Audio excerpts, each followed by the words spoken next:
깊은 대나무 숲 사이로 달빛이 스며들고 정적을 깨는 날카로운 칼날의 울림이 들려옵니다. 화려한 갑옷을 입고 허리에는 두 자루의 칼을 찬 채 주군을 위해 목숨을 거는 이들. 우리는 이들을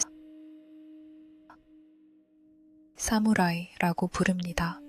영화나 만화 속에서 사무라이는 대개 화려한 검술로 적을 베는 무적의 전사로 묘사되곤 합니다.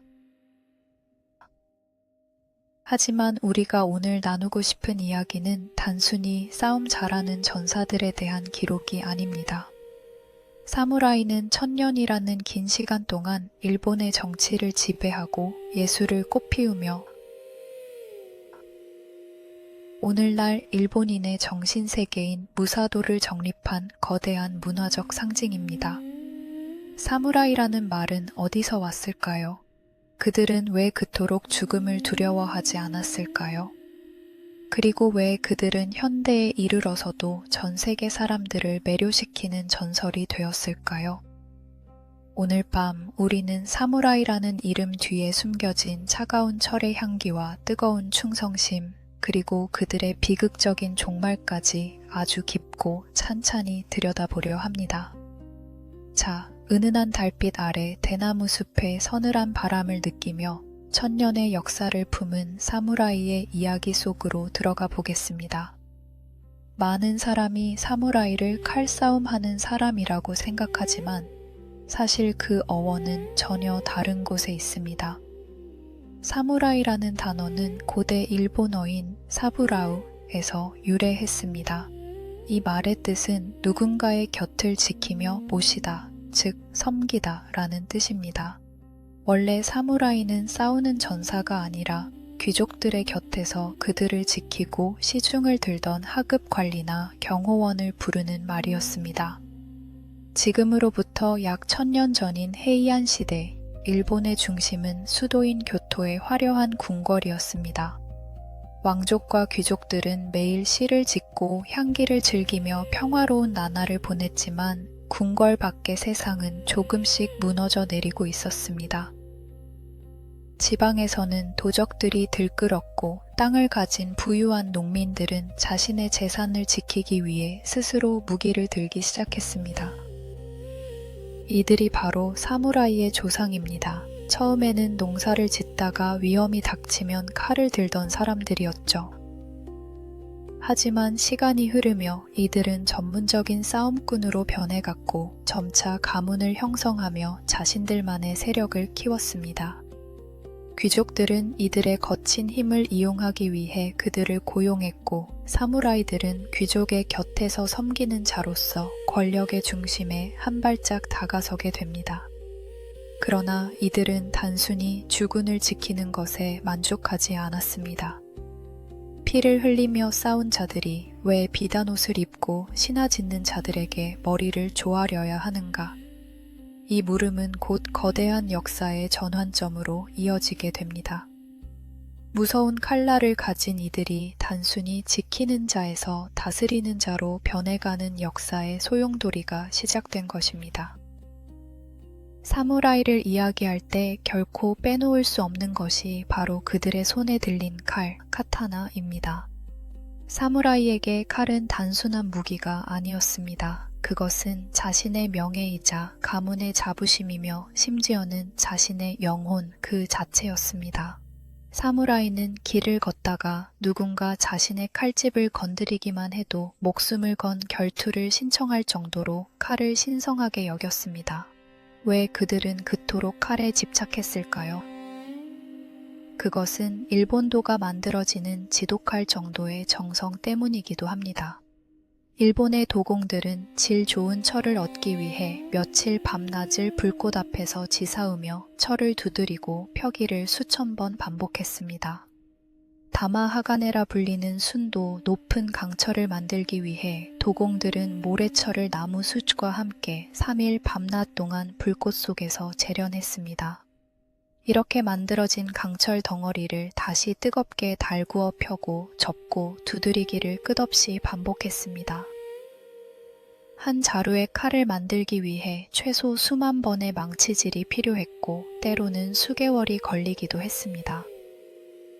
이 과정을 통해 철 안의 불순물이 제거되고 수만 겹의 층이 겹치면서 부러지지 않으면서도 면도날처럼 날카로운 칼날이 탄생합니다.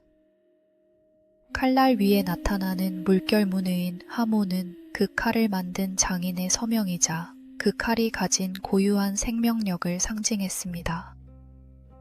더욱 놀라운 것은 일본도는 단단함과 유연함이라는 모순된 두 가지 성질을 동시에 가지고 있다는 점입니다. 도공들은 칼의 가운데 부분은 부드럽고 유연한 철을 사용하고 겉부분만 단단한 철로 감싸는 기법을 사용했습니다.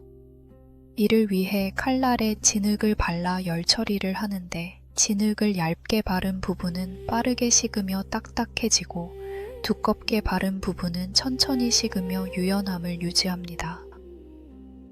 그 결과 칼날은 바위처럼 단단하면서도 충격을 받으면 부러지지 않고 휘어지는 탄력을 가지게 되었습니다. 사무라이는 아침에 눈을 뜨면 가장 먼저 자신의 칼을 정성스럽게 닦으며 마음을 가다듬었습니다. 칼을 닦는 것은 자신의 마음을 닦는 것과 같다는 말은 단순한 비유가 아니라 그들의 생활 방식이었습니다. 사무라이는 보통 두 자루의 칼을 차고 다녔는데 긴 칼인 카타나는 적과 싸울 때 사용했고 짧은 칼인 와키자시는 실내에서 자신을 보호하거나 명예를 지키기 위한 용도로 썼습니다. 이 두 자루의 칼을 함께 다이시오라고 불렀으며 이것은 사무라이라는 신분을 증명하는 징표였습니다. 농민이나 상인은 결코 가질 수 없는 성격이었기에 누군가 사무라이의 칼에 손을 대는 것은 곧 그의 존재 자체를 모욕하는 행위로 여겨졌습니다. 하지만 이 아름다운 칼날 뒤에는 언제나 죽음의 향기가 서려 있었습니다.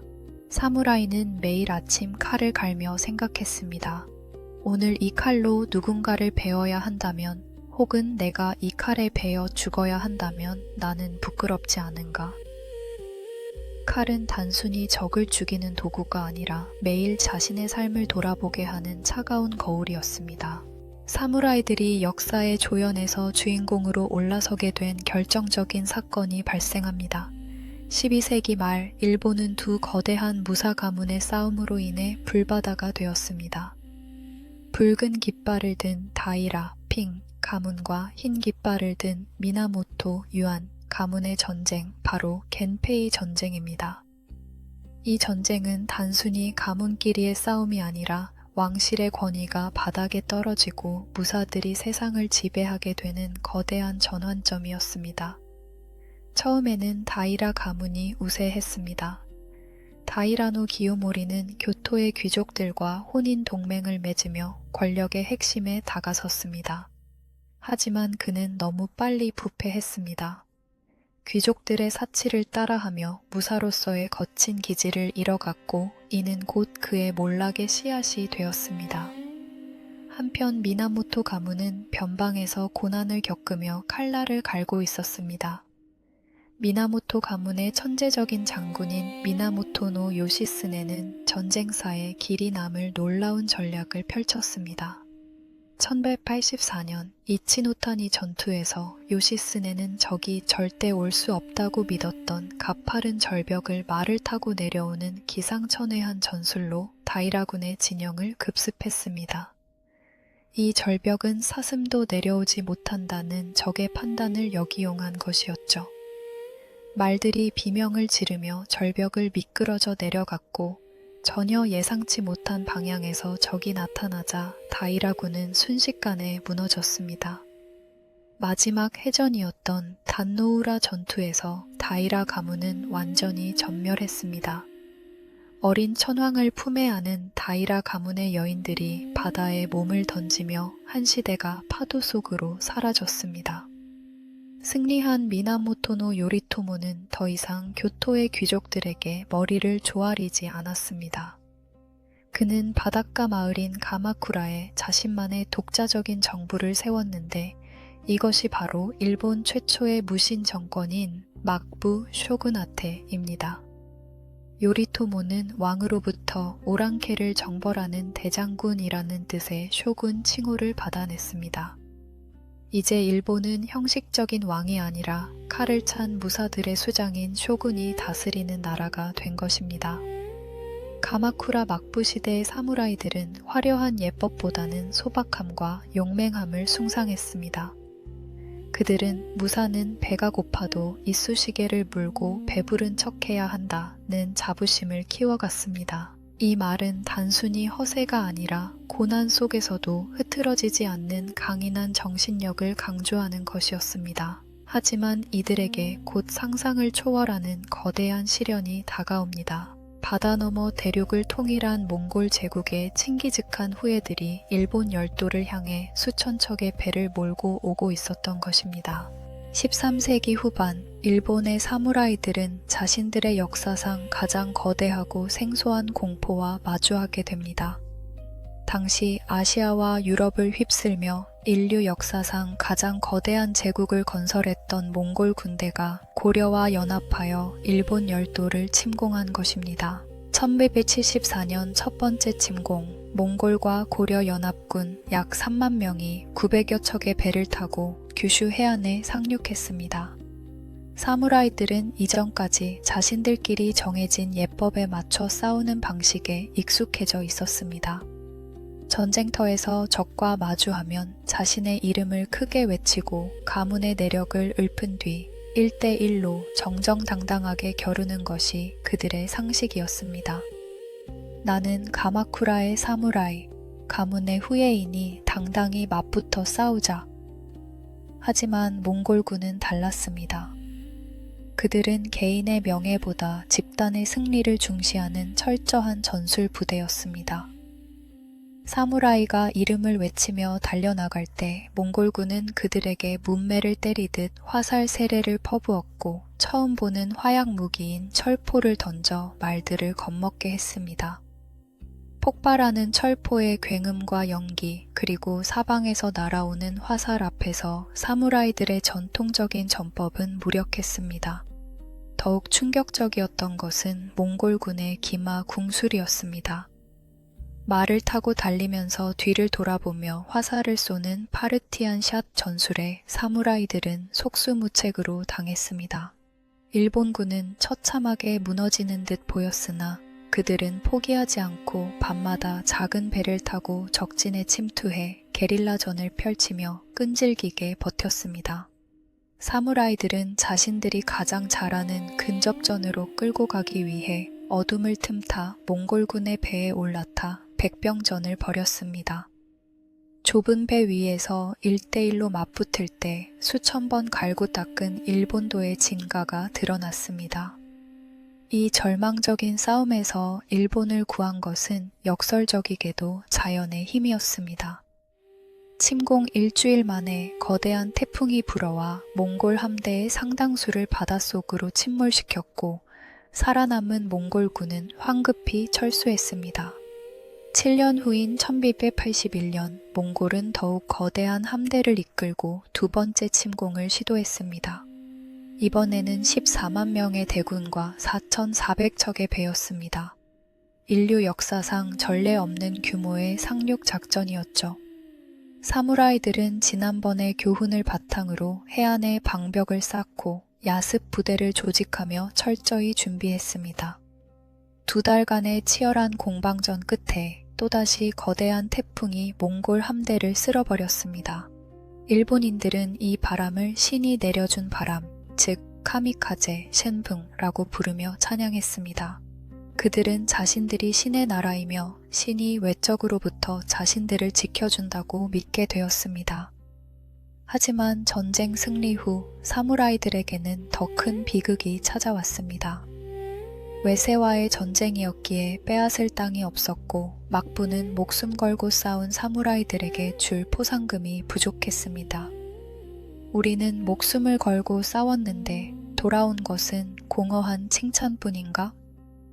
충성에 대한 대가를 받지 못한 사무라이들은 막부에 실망하며 등을 돌리기 시작했고 이는 곧 가마쿠라 막부의 몰락과 일본 전체가 전쟁터로 변하는 전국시대의 서막이 되었습니다.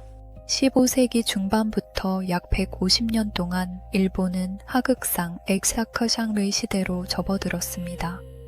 아랫사람이 윗사람을 치고 올라가는 것이 당연시되었고 어제의 주군이 오늘의 적이 되는 혼란의 소용돌이가 몰아쳤습니다. 충성과 명예를 최고의 가치로 여기던 사무라이 사회가 철저한 약육강식의 정글로 변해버린 것입니다. 사무라이들은 이제 가문의 생존을 위해 수단과 방법을 가리지 않는 냉혹한 정치가이자 전사가 되어야 했습니다. 이 혼돈을 끝내기 위해 역사에 등장한 3명의 영웅이 있었으니 바로 오다 노부나가, 도요토미 히데요시, 그리고 도쿠가와 이에야스입니다. 일본 속담에 이렇게 말합니다. 뻐꾸기가 울지 않으면 노부나가는 죽여버리고 히데요시는 울게 만들고 이에야스는 울 때까지 기다린다. 먼저 등장한 오다 노부나가는 기존의 고정관념을 완전히 파괴한 혁명가였습니다. 젊은 시절 오와리의 바보라고 불리며 무시당했던 그는 전통과 상식을 파괴하는 것으로 그 조롱에 대답했습니다. 그는 당시 서양의 선교사들을 통해 들어온 조총의 위력을 알아보고 이를 대량으로 생산하여 사무라이의 주력 무기를 칼에서 총으로 바꾸어 놓았습니다. 1975년 나가시노 전투에서 노부나가는 3,000정의 조총을 3열 종대로 배치하여 끊임없는 일제 사격을 퍼부었습니다. 당대 최강이라 불리던 다케다 가문의 기마 부대가 총탄 세례 앞에 전멸하는 순간 전쟁의 판도가 완전히 바뀌었습니다. 기사도가 지배하던 전장에 화약 연기가 가득 차기 시작했고 전통적인 기마 전술은 보병들의 일제 사격 앞에 무력화되었습니다. 노부나가는 또한 불교 사원들의 무장을 해제하고 관세를 폐지하여 자유로운 시장 경제를 만들었습니다. 그는 능력만 있다면 출신을 따지지 않고 인재를 등용했는데 그중 한 명이 바로 천민 출신의 도요토미 히데요시였습니다. 하지만 노부나가의 가장 큰 실수는 사람의 마음을 얻는 데 소홀했다는 점이었습니다. 1982년 그를 섬기던 가신 아케치 미스히데가 반란을 일으켜 교토의 혼노지 사원에 불을 질렀고 노부나가는 그 불길 속에서 스스로 목숨을 끊었습니다. 사람의 일생이란 무거운 짐을 지고 먼 길을 가는 것과 같다. 오다 노부나가가 통일의 기틀을 닫고 암살당하자 그의 뒤를 이은 것은 천민 출신의 천재적인 전략가 도요토미 히데요시였습니다. 신발을 들고 다니는 심부름꾼에서 시작하여 일본 전체의 통치자가 된 그는 가장 극적인 출세의 상징이었습니다. 히데요시는 칼보다 더 무서운 지략과 경제력으로 일본의 대부분을 손에 넣었습니다. 그는 포위된 성에 쌀을 산처럼 쌓아놓고 잔치를 벌여 적의 사기를 꺾거나 하룻밤 사이에 성을 지어 적을 놀라게 하는 기상천외한 전략을 사용했습니다. 히데요시는 사무라이들이 농사를 짓지 못하게 하는 병농분리를 실시해 오직 전쟁에만 집중하는 전문 무사 계급을 확립했습니다. 또한 도검령을 내려 농민들로부터 칼을 모두 회수했는데 이는 반란을 예방하는 동시에 사무라이와 평민의 신분 차이를 명확히 하는 정책이었습니다. 하지만 말년의 히데요시는 무리한 조선 침략을 단행하며 국력을 소진시켰고 그가 죽자 권력의 공백이 생겼습니다. 마지막으로 이 모든 열매를 수확한 사람은 인내의 화신이라 불리는 도쿠가와 이에야스였습니다. 그는 어린 시절 인질로 잡혀 고난을 겪었고 노부나가와 히데요시 밑에서 철저히 참고 기다렸습니다. 1600년 세키가하라 전투에서 동군을 이끌고 승리한 이에야스는 마침내 에도, 지금의 도쿄에 막부를 세우고 250년간의 긴 평화시대를 열게 됩니다. 이 세 사람은 각각 다른 방식으로 일본을 통일의 길로 이끌었고 그들의 이야기는 오늘날까지도 일본인들에게 깊은 영감을 주고 있습니다. 사무라이를 떠올릴 때 우리 눈앞에 가장 먼저 펼쳐지는 이미지 중 하나가 바로 화려하고 위협적인 갑옷입니다. 서양의 기사들이 한 장의 철판을 굽으려 만든 갑옷을 입었다면 사무라이의 갑옷은 전혀 다른 철학으로 만들어졌습니다. 일본의 갑옷 요로이 카이제는 수백 개의 작은 철판과 가죽 조각을 실로 엮어 만든 정교한 예술품이었습니다. 각각의 철판은 오치치를 하여 녹을 방지했고 화려한 색의 실로 엮어져 마치 물고기의 비늘처럼 유연하게 움직였습니다. 이런 구조 덕분에 사무라이는 무거운 갑옷을 입고도 말 위에서 활을 쏘고 재빠르게 칼을 휘두를 수 있었습니다. 갑옷의 색깔과 무늬는 단순한 장식이 아니었습니다. 그것은 착용자의 가문과 지위, 그리고 전장에서의 명성을 나타내는 상징이었습니다. 붉은색 갑옷은 용맹함을, 검은색은 침착함을, 금색은 고귀함을 상징했습니다. 특히 투구에 달린 장식인 메다테는 사무라이의 개성을 드러내는 가장 중요한 요소였습니다. 거대한 뿔 모양, 초승달, 해, 용, 심지어는 부처의 형상까지 전장에서 아군과 적군 모두가 한눈에 알아볼 수 있도록 독특하고 과감한 디자인이 사용되었습니다. 유명한 전국시대의 다이묘 다테 마사무네는 초승달 장식이 달린 투구를 썼고 도요토미 히데요시는 황금빛 투구를 즐겨 착용했습니다. 갑옷 뒤에는 호로라는 천으로 된 망토를 달기도 했는데 이것은 바람을 받으면 부풀어 오르면서 뒤에서 날아오는 화살을 막아주는 실용적인 방어구였습니다. 하지만 이 모든 화려함과 실용성 뒤에는 치밀한 계산이 숨어 있었습니다. 갑옷의 각 부분은 분해와 조립이 가능하여 전투가 끝난 후 쉽게 수리할 수 있었고 전장에서 벗겨진 적의 갑옷을 자신의 것으로 활용할 수도 있었습니다. 또한 갑옷은 단순히 전투용이 아니라 평화 시기의 의례용으로도 제작되었습니다. 에도 시대에 들어 전쟁이 사라지자 갑옷은 점점 더 화려하고 예술적으로 변해갔습니다.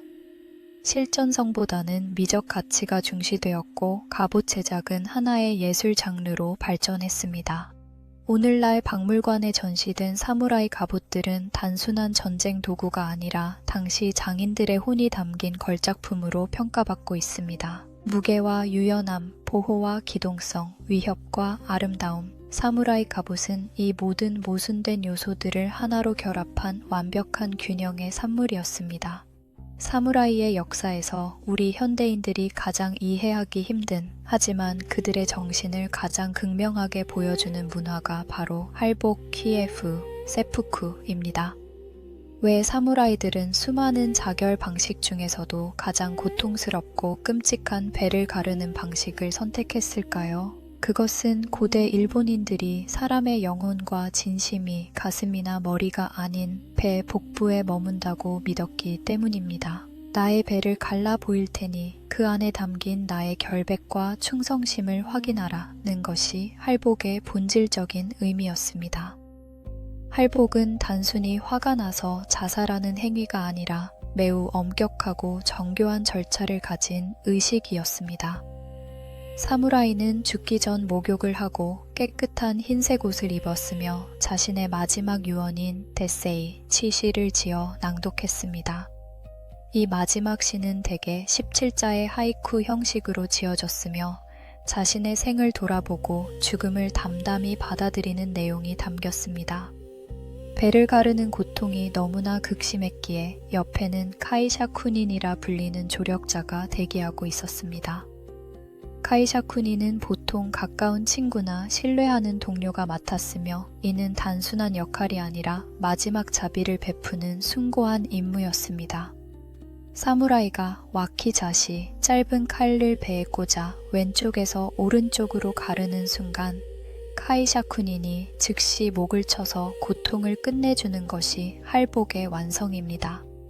다만 목을 완전히 자르지 않고 목 뒤에 가죽 한 조각만 남겨두어 머리가 굴러가지 않게 하는 것이 예법이었습니다.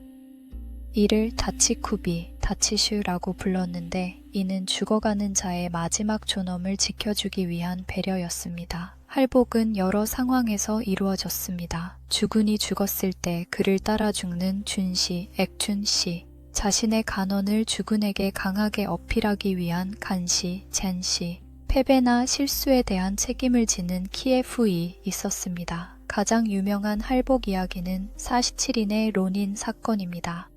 1701년 아코번의 영주 아사노 나가노리가 에도성에서 고위 관리를 칼로 베는 사건이 발생했고 그는 할복을 명받았습니다. 주군을 잃은 47명의 사무라이는 론인, 주군 없는 무사이 되어 2년 동안 치밀하게 복수를 준비했습니다. 1703년 겨울 그들은 원수의 저택을 습격하여 목을 베고 주군의 묘 앞에 바쳤습니다. 막부는 그들의 충성심을 인정하면서도 법을 어긴 죄로 할복을 명령했고 47인 모두는 의연하게 배를 갈라 생을 마감했습니다. 이 사건은 추신구라 제총첸장라는 이름으로 수백 년간 일본인들에게 가장 감동적인 충성의 이야기로 전해지고 있습니다. 하지만 할복에는 어두운 면도 있었습니다. 때로는 정치적 압박의 도구로 사용되었고 무고한 사람에게 강요되기도 했습니다. 메이지 유신 이후 할복은 법으로 금지되었으나 제2차 세계대전 패전 후 일부 군인들이 스스로 할복을 선택하면서 그 전통은 비극적으로 이어졌습니다. 할복은 사무라이들에게 마지막 명예를 지키는 방법이었지만 동시에 그들을 올가맨 잔혹한 굴레이기도 했습니다. 사무라이가 태양 아래서 명예와 대의를 부르짖는 빛의 전사라면 그들의 발치 아래에는 항상 어둠 속에서 움직이는 그림자, 바로 닌자가 있었습니다. 우리는 흔히 영화 속에서 검은 옷을 입고 지붕 위를 날아다니며 수리검을 던지는 닌자를 상상하지만 실제 역사의 기록은 그보다 훨씬 더 현실적이고 치밀했습니다. 본래 닌자의 정식 명칭은 시노비로 참고 견디며 숨어드는 자라는 뜻을 가지고 있습니다. 사무라이의 통치 원리인 무사도는 정정당당한 정면 승부를 강조했기에 적진에 몰래 들어가 정보를 캐오고 헛소문을 퍼뜨리는 일은 무사로서 수치스러운 행위로 여겨졌습니다. 하지만 전쟁터에서 이기기 위해서는 누군가 반드시 그 더러운 일을 해야만 했고 사무라이들은 자신들의 명예를 지키는 동시에 승리를 쟁취하기 위해 닌자라는 특수 전문가 집단을 고용했습니다. 사무라이가 명분의 상징이라면 닌자는 실리의 결정체였습니다. 유명한 닌자 가문인 이가와 코가야해의 무리들은 용병으로서 여러 다이묘들에게 고용되어 첩보 활동을 펼쳤습니다. 닌자들은 실제로 검은 옷보다는 평범한 농민이나 승려, 상인으로 변장하여 적의 성벽 안으로 스며들었습니다. 밤에 활동할 때는 별이 없는 어두운 밤을 선택했고 검은색보다는 짙은 갈색이나 감색 옷을 입었습니다. 완전한 검은색은 오히려 밤하늘에 실루엣이 도드라져 보이기 때문입니다. 그들의 무기는 화려하지 않았습니다. 수리검은 드라마처럼 적을 죽이는 무기가 아니라 추적자를 잠시 멈추게 하거나 주의를 돌리기 위한 도구였습니다. 닌자의 진짜 무기는 정보였습니다.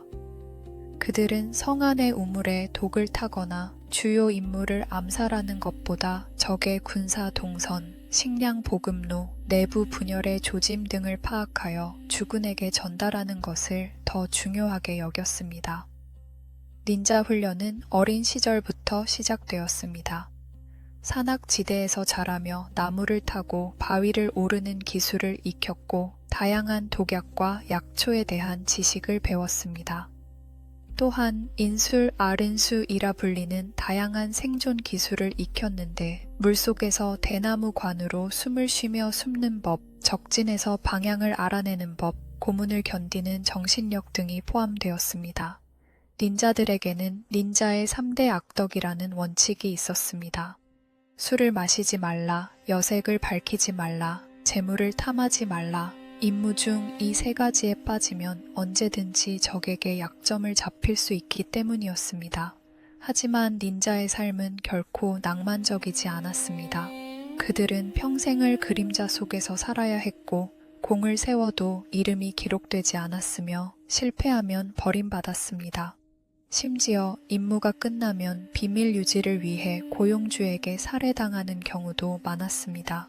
전국시대가 끝나고 평화가 찾아오자 닌자의 쓸모도 사라졌습니다. 많은 닌자들이 정보를 이용해 상인이 되거나 무술 교관, 약장수 등으로 전향했습니다. 그들의 기술은 점차 전설이 되었고 후대의 이야기꾼들에 의해 과장되고 신비화되어 오늘날 우리가 아는 슈퍼히어로 같은 닌자의 이미지가 만들어졌습니다. 결국 사무라이와 닌자는 서로를 무시하면서도 서로가 없으면 존재할 수 없었던 역사의 앞면과 뒷면 같은 존재들이었습니다. 빛은 그림자가 있어야 빛나고 그림자는 빛이 있어야 존재합니다. 사무라이와 닌자의 관계는 바로 그러한 빛과 그림자의 영원한 공생이었습니다. 사무라이의 시대가 칼날의 시대를 지나 평화의 시대로 넘어가는 길목에서 역사상 가장 위대한 검객이라 불리는 한 남자가 등장합니다. 평생 60여 차례의 결투를 벌여 단 한 번도 패배하지 않았던 전설, 바로 미야모토 무사시 원우상입니다. 784년에 태어난 무사시는 우리가 생각하는 단정한 사무라이의 모습과는 거리가 멀었습니다. 머리는 헝클어지고 옷은 남루했으며 목욕도 거의 하지 않아 악취가 났다고 전해집니다. 그는 형식적인 예법이나 가문의 명예에는 관심이 없었고 오직 강해지는 것, 이기는 것에만 집착한 고독한 구도자에 가까웠습니다. 무사시의 첫 결투는 불과 13살 때였습니다. 그는 마을을 지나가던 유명한 검가에게 도전장을 던졌고 나무 막대기 하나로 상대를 때려 죽였습니다. 이 충격적인 승리 이후 그는 평생을 떠돌며 강한 상대를 찾아다니는 삶을 살게 됩니다. 그의 가장 유명한 대결은 1912년 간류섬에서 벌어진 사사키 코지로와의 결투입니다. 사사키 코지로는 당대 최고의 검객으로 제비 100이라는 기술로 유명했습니다. 날아가는 제비를 단칼에 벨 수 있을 정도로 빠르고 정확한 검술의 달인이었죠. 결투 당일 코지로는 이른 아침부터 섬에 도착하여 긴 칼을 뽑아들고 기다렸습니다. 하지만 무사시는 약속 시간이 한참 지나서야 나타났습니다. 이것은 의도적이었습니다. 무사시는 상대의 마음을 흔들기 위해 일부러 늦게 도착했고 배를 타고 오는 동안 노를 깎아 투박한 목검을 만들었습니다. 코지로가 늦었구나, 무사시, 겁이 났나? 라고 조롱하자 무사시는 웃으며 대답했습니다. 패배한 자에게는 시간이 없지만 승리한 자에게는 시간이 넉넉하다. 결투가 시작되자 코지로는 번개같이 칼을 휘둘렀고 무사시의 머리띠를 베어냈습니다. 하지만 무사시는 그 순간 방어름 앞으로 들어가며 목검을 내리쳤고 코지로의 머리통을 정확히 가격했습니다. 천재 검객 코지로는 그 자리에서 쓰러져 죽었고 무사시는 뒤도 돌아보지 않고 배에 올라 섬을 떠났습니다. 이 대결에서 무사시는 무기보다 중요한 것이 마음의 평정과 거리 조절 그리고 타이밍이라는 것을 증명했습니다. 하지만 무사시가 진정한 전설이 된 이유는 그가 단순히 사람을 잘 배웠기 때문이 아닙니다. 그는 만년의 규슈의 레이간도 동굴에 들어가 자신의 모든 검술과 인생의 지혜를 담은 오륜서, 우룬슈를 집필했습니다. 오륜서는 5권으로 구성되어 있으며 각각 땅, 물, 불, 바람, 공, 콩의 원리를 검술에 빗대어 설명합니다. 그는 이 책에서 칼을 쓰는 기술은 단순히 상대를 죽이는 것이 아니라 세상의 이치를 깨닫고 자신을 이기는 길이라고 설파했습니다. 무사시는 또한 2001류, 이일텐 2류라는 독특한 검술 유파를 창시했습니다. 이것은 양손에 각각 긴 칼과 짧은 칼을 들고 싸우는 이도류, 다오류 기법으로 당시로서는 혁명적인 발상이었습니다. 그는 검술뿐만 아니라 서예, 회화, 조각에도 뛰어났습니다. 그가 그린 수묵화는 오늘날 국보로 지정되어 있으며 특히 나뭇가지 위에 새를 그린 고목명금도 케으무밍 친투해는 단 몇 개의 붓질로 생명의 본질을 포착한 걸작으로 평가받습니다. 무사시는 1945년 62세의 나이로 동굴에서 홀로 생을 마감했습니다. 그는 죽기 며칠 전 독행도 두싱다오라는 21개 조항의 삶의 원칙을 남겼는데 그중 가장 유명한 문구는 이것입니다. 하늘을 우러러보되 부끄럽지 않고 세상의 일에 후회하지 않는다. 무사시의 삶은 피비린내 나는 전쟁의 기술이 어떻게 하나의 고결한 철학으로 승화될 수 있는지를 보여주는 위대한 기록이 되었습니다. 그는 평생을 칼과 함께 살았지만 결국 칼을 넘어서 인간 정신의 깊은 곳을 탐구한 철학자였습니다. 1903년 도쿠가와 이에야스가 에도 막부를 세우고 250년의 긴 평화가 시작되자 사무라이들의 삶은 송두리째 바뀌기 시작했습니다. 더 이상 전쟁터에서 적의 목을 벨 기회가 사라진 시대, 사무라이들은 이제 칼 대신 붓을 들어야 했습니다. 그들은 이제 거친 전사가 아니라 제국의 행정을 담당하는 관료이자 지식인인 사대부와 같은 존재로 변모해 갔습니다. 전쟁이 없는 시대에 무사는 무엇으로 자신의 존재를 증명해야 하는가? 이 질문에 사무라이들은 문화와 학문으로 답했습니다. 사무라이들은 이제 거친 숨을 몰아쉬는 대신 고요한 다도, 차다오를 통해 마음을 다스렸습니다. 다도는 단순히 차를 마시는 행위가 아니라 와비사비라는 일본 특유의 미학을 체현하는 정신 수양이었습니다. 화려함보다는 소박함을, 완벽함보다는 불완전함 속의 아름다움을 추구하는 것이 와비사비의 핵심이었습니다. 좁은 다실에 들어갈 때는 신분의 고하를 막론하고 칼을 밖에 두어야 했기에 다도는 사무라이들에게 계급을 잊고 인간으로 돌아가는 안식처가 되었습니다. 또한 그들은 17자로 삶의 찰나를 노래하는 하이쿠를 짓고 유교 경전을 공부하며 도덕적 완성도를 높였습니다. 에도 시대의 가장 위대한 하이쿠 시인 마스오 바쇼는 사무라이 집안 출신으로 그의 시는 단순하지만 깊은 철학을 담고 있습니다. 고요한 연못에 개구리 뛰어드니 물소리 들리네. 이 간결한 17자 속에는 정적과 동적, 영원과 찰나, 고독과 생명이 공존하고 있습니다. 사무라이들은 또한 꽃꽂이, 에이슈아다오를 배우며 자연의 아름다움과 덧없음을 관조했습니다. 하나의 꽃을 어떻게 배치하느냐에 따라 생명의 의미가 달라진다는 깨달음은 전장에서 단 한 번의 칼날 움직임으로 생사가 갈리던 경험과 연결되었습니다. 이 시기에 완성된 것이 바로 오늘날 우리가 아는 정교한 무사도, 무시다오입니다. 에도 시대 초기의 학자 야마가 소코와 후기의 요시다 쇼인 등이 무사도의 이론적 체계를 정립했습니다. 전쟁터에서의 용맹함은 이제 부모에 대한 효도, 주군에 대한 충성, 그리고 약한 자를 돕는 자비심이라는 유교적 덕목과 결합되었습니다.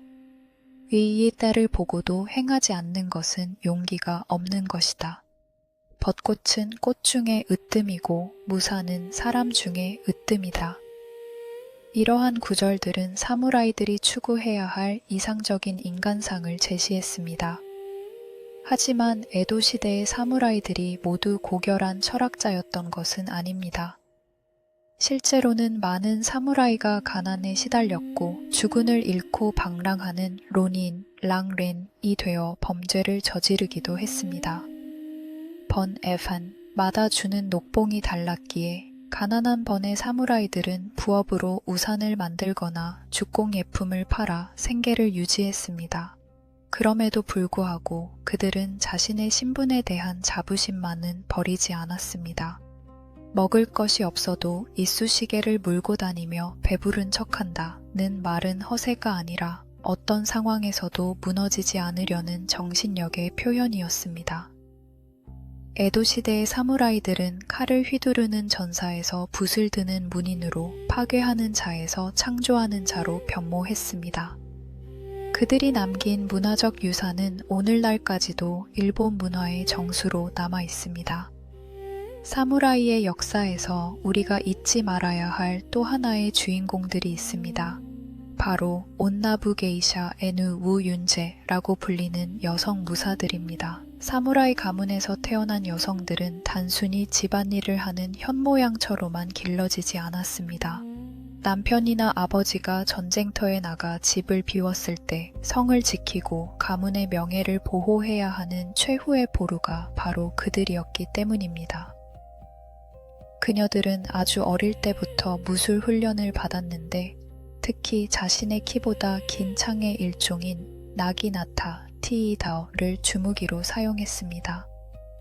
나기나타는 2m가 넘는 긴 자루 끝에 휘어진 칼날이 달린 무기로 근력이 부족한 여성이 거리의 이점을 이용해 건장한 남성 무사를 제압하기에 가장 적합한 무기였습니다. 또한 여성 무사들은 가이켄 에이슈아이젠이라는 작은 단검을 품속에 늘 지니고 다녔습니다. 이는 단순히 적을 공격하기 위한 것이 아니라 만약 가문이 무너지고 수치를 당해야 할 상황이 온다면 스스로 목숨을 끊어 명예를 지키기 위한 비장한 각오의 징표였습니다. 가장 전설적인 인물은 헤이안 시대 말기의 토모에 고젠 바 유첸입니다. 그녀는 미나모토노 요시나카의 애첩이자 최고의 무장으로 1000명을 상대할 수 있는 영웅이라 칭송받을 정도로 뛰어난 활솜씨와 검수를 가졌던 용맹한 장수였습니다. 겐페이 전쟁의 한 전투에서 토모의 고제는 적장의 목을 베어 말 안장에 매달고 유유히 전장을 빠져나왔다는 기록이 남아 있습니다. 전국시대에는 다치바나 긴치요 리화인 첸다이라는 여성 다이묘가 있었습니다. 그녀는 7살 때부터 아버지에게 전술을 배웠고 성인이 되어서는 직접 군대를 이끌고 전쟁터에 나섰습니다. 결혼 후에도 남편과 함께 전장을 누볐으며 남편이 중상을 입었을 때는 그녀가 직접 군대를 지휘하여 적을 물리쳤습니다. 에도 시대에 들어서는 여성 무사들의 활동 무대가 줄어들었지만 무술 교육은 계속되었습니다. 사무라이 집안의 딸들은 나기나타 사용법과 호신술을 배웠으며 특히 급소를 찌르는 기술을 익혔습니다. 그녀들에게 가르친 것은 단순한 전투 기술이 아니라 언제든 죽을 각오로 가문의 명예를 지켜라는 정신이었습니다. 1868년 보신 전쟁 중 아이즈번에서는 아이즈의 여성 부대가 조직되어 신정 부군에 맞서 싸웠습니다. 나카노 다케코라는 여성 무사는 나기나타를 들고 선두에서 싸우다가 총탄에 맞아 전사했습니다. 그녀는 죽어가면서도 여동생에게 내 목을 베어 적에게 욕보이지 않도록 하라고 유언했고 여동생은 눈물을 흘리며 언니의 머리를 베어 소나무 아래 묻었습니다. 오늘날 그 자리에는 그녀를 기리는 기념비가 서 있습니다. 여성 사무라이들은 화려한 기모노 속에 서슬퍼런 칼날을 감춘 채 사무라이라는 이름의 무게를 남성들과 똑같이 짊어지고 살았던 강인한 영혼들이었습니다. 그녀들은 역사의 그림자 속에 가려져 있었지만 가문과 명예를 지키기 위해 목숨을 걸었던 진정한 전사들이었습니다. 1853년 7월 8일 평화롭던 에도 막부의 앞바다인 우라가 한개 거대한 검은 그림자가 나타났습니다. 미국의 페리 제독이 이끄는 4척의 증기선, 이른바 흑선, HH1, 쿠로푸네이 시커먼 연기를 뿜으며 일본의 심장부로 다가온 것입니다. 250년 동안 바깥 세상과 문을 닫고 살았던 사무라이들에게 거대한 대포를 장착하고 증기의 힘으로 움직이는 이 배는 공포 그 자체였습니다. 일본인들은 흑선을 보고 바다 위에 거대한 성이 떠다닌다고 표현했습니다. 바람도 없는데 스스로 움직이고 굴뚝에서는 검은 연기가 끊임없이 솟아오르는 모습은 마치 용이 숨을 내쉬는 것 같았습니다. 사무라이들은 해안가에 진을 치고 칼을 휘두르며 기세를 올렸지만 수 킬로미터 밖에서 성벽을 박살내는 대포 앞에서는 무력함을 느낄 수밖에 없었습니다. 우리가 1000년 동안 갈고 닦은 칼날이 저 서양의 쇳덩이 한 발을 이길 수 없단 말인가?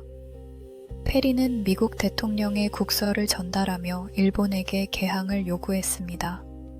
막부는 이를 거절하려 했지만 흑선이 시범으로 쏜 대포의 위력을 보고 절망했습니다. 한 발의 포탄이 바위산을 박살냈고 그 굉음은 수십 킬로미터 밖까지 들렸습니다. 결국 막부는 1854년 미일 화친 조약을 체결하며 200년 이상 유지해온 쇄국 정책을 포기했습니다. 이 충격적인 사건은 사무라이들에게 거대한 질문을 던졌습니다. 전통을 지키며 멸망할 것인가? 아니면 칼을 버리고 서양의 기술을 배워 살아남을 것인가? 제국은 순식간에 혼란에 빠졌습니다. 막부를 지지하며 전통을 고수하려는 무사들과 새로운 시대를 열려는 젊은 무사들 사이에 피비린내 나는 내전이 시작되었습니다.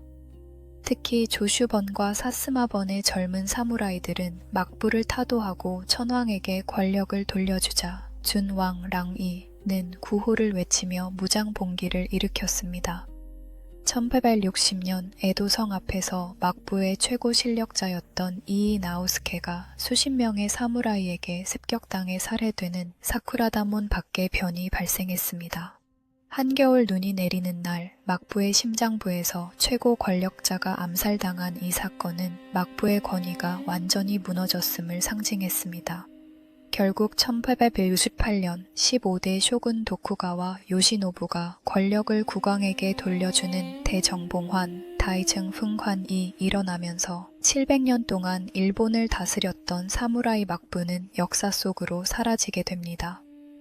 하지만 사무라이들의 비극은 여기서 끝나지 않았습니다. 새로운 메이지 정부는 일본을 근대화하기 위해 사무라이들이 가장 소중히 여기던 것들을 하나씩 빼앗아 갔습니다. 새로운 정부인 메이지 정부가 들어서자 사무라이들은 자신들이 꿈꿨던 미래와 현실이 너무나 다르다는 것을 깨달았습니다. 정부는 군대를 근대화하기 위해 사무라이의 전유물이었던 칼을 차고 다닐 수 없게 하는 폐도령 FA 더링을 1876년에 내렸습니다. 이어서 그들에게 주던 봉록, 녹봉마저 끊어버렸습니다. 이제 사무라이는 더 이상 특권 계급이 아니라 어제까지 무시했던 상인이나 농민과 다를 바 없는 평민이 되어야 했습니다. 칼을 빼앗긴 사무라이는 사무라이인가? 수백 년 동안 자신의 정체성이었던 칼을 빼앗긴 그들의 분노와 절망은 깊었습니다.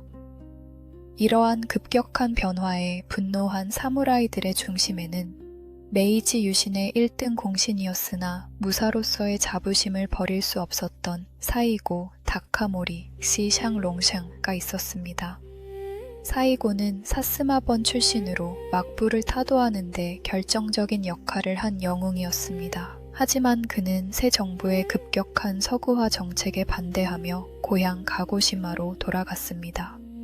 1877년 사이고 다카모리는 자신을 따르는 수만 명의 불만에 찬 사무라이와 함께 마지막 반란인 세이난 전쟁, 엑세이난 첸성을 일으켰습니다. 이 전쟁은 인류 역사상 가장 상징적인 장면을 연출했습니다. 화려한 갑옷을 입고 칼을 든 사무라이들이 최신식 소총과 대포로 무장한 징집된 농민 출신 정부군을 향해 돌격한 것입니다. 사이고의 군대는 초반에 승승장구했지만 시간이 갈수록 근대 무기와 물량의 차이를 이길 수 없었습니다. 칼과 활로 무장한 사무라이들은 기관총 앞에서 쓰러져 갔고 전통적인 성곽 방어는 대포에 의해 무너졌습니다. 8개월간의 치열한 전투 끝에 사이고의 군대는 고향 가고시마의 시로야마, 챙산로 쫓겨갔습니다. 1877년 9월 24일 새벽 정부군 3만 명이 불과 400명 남짓한 사이고군을 포위했습니다. 사이고의 부하들은 마지막 돌격을 감행했습니다. 텐노헤이카 반자이, 티안 황 비샤 모수이, 천황 폐하 만세. 그들은 총알이 빗발치는 가운데서도 끝까지 칼을 놓지 않았고 하나둘씩 쓰러져 갔습니다. 중상을 입은 사이고 다카모리는 부하에게 자신의 목을 베어달라고 부탁했고 가장 신뢰하는 부하가 눈물을 흘리며 그의 소원을 들어주었습니다. 그의 나이 49세, 메이지 유신의 영웅이자 마지막 사무라이의 죽음이었습니다. 시로야마 전투는 단순한 반란의 진압이 아니라 천년 사무라이 시대의 종말을 알리는 거대한 장례식이었습니다. 총알이 빗발치는 가운데서도 끝까지 칼을 놓지 않았던 그들의 죽음은 천년 동안 일본을 호령했던 사무라이 시대에 찍힌 거대한 마침표였습니다. 그들은 비록 패배했지만 시대의 변화 앞에서도 끝까지 자신의 신념을 지키려 했던 그들의 모습은 전설이 되었습니다. 역설적이게도 사이고 다카모리는 사후 복권되어 영웅으로 칭송받았고 오늘날 도쿄 우에노 공원에는 그의 동상이 서 있습니다. 칼을 차지 않은 모습으로 서 있는 그 동상은 무기를 잃었지만 정신만큼은 영원히 남아있는 사무라이의 상징이 되었습니다. 이제 사무라이는 더 이상 현실에 존재하지 않습니다. 하지만 그들이 남긴 무사도, 우시다오 정신은 오늘날에도 일본인의 삶 구석구석에 깊게 박혀 있습니다. 전쟁터에서 주군을 위해 목숨을 걸었던 그들의 충성심은 현대 일본의 기업 문화 속에서 회사에 헌신하는 기업 전사들의 모습으로 재탄생했습니다. 일본 직장인들이 밤늦게까지 일하고 회식 자리를 중요하게 여기며 회사에 대한 충성심을 강조하는 문화는 사무라이의 주군에 대한 충성심과 맥을 같이 합니다. 또한 칼 한 자루에 자신의 영혼을 담았던 장인 정신은 모노주쿠리, 무수리라는 일본 특유의 정교한 제조 기술로 이어지고 있습니다. 도요타, 혼다, 소니 등 일본 기업들이 세계적인 품질을 자랑하는 이유는 한치의 오차도 용납하지 않는다는 장인 정신에서 비롯됩니다. 심지어 일본의 세우시 장인들은 10년 이상 쌀 씻는 일만 하며 기본을 익힌다고 합니다. 이는 사무라이들이 수천 번 칼을 휘두르며 기본기를 다졌던 것과 같은 맥락입니다. 무술 분야에서도 사무라이의 유산은 살아있습니다. 검도, 젠도, 유도, 르도, 합기도, 헤이키도, 가라테, 콩슈 등은 모두 사무라이 시대의 무술에서 발전한 것들입니다. 이들 무술은 단순히 싸움 기술이 아니라 노다오, 즉 인생의 길을 찾는 수련 과정으로 여겨집니다. 검을 통해 인생을 배운다는 검도의 정신, 부드러움으로 강함을 이긴다는 유도의 철학은 모두 사무라이의 무사도에서 나온 것입니다. 문화예술 분야에서도 사무라이의 영향은 막대합니다.